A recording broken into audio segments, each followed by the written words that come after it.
السلام علیکم۔ Asia cup میں انڈیا کو اچانک بڑا دھچکا، پاکستانی شاہینوں کے حیران کن سرپرائز پر پوری دنیا چکرا گئی۔ پاکستان نے شکست کا بدلہ چکانے کی ٹھان لی۔ کیا آپ حالات حاضرہ سے آگاہی حاصل کرنا چاہتے ہیں؟ خبر کے پیچھے چھپے اصل حقائق جاننا چاہتے ہیں تو ابھی سبسکرائب کیجئے دل مل پاکستان کو اور ساتھ ہی گھنٹی کے نشان پر کلک کر دیں۔ آپ کو بتاتے چلیں کہ ایشیا کپ سپر 4 مرحلے میں پاکستان کا بھارت کے خلاف ٹاس جیت کر فیلڈنگ کا فیصلہ۔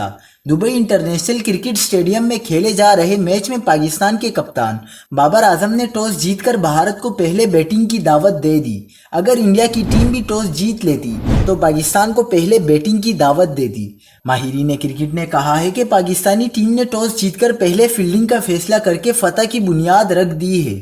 پاکستان نے شاہنواز دانی کی جگہ محمد حسنین کو ٹیم میں شامل کر لیا ہے۔ دوسری جانب بھارتی ٹیم کو آج کے میچ میں رویندر جڈیجا کی خدمات حاصل نہیں، جنہوں نے پاکستان کے خلاف گزشتہ میچ میں بھارت کی فتح میں اہم کردار ادا کیا تھا۔ امید کی جا رہی ہے کہ کرکٹ شائقین کو آج ایک مرتبہ پھر روایتی حریف ٹیموں کے خلاف دلچسپ مقابلہ دیکھنے کو ملے گا۔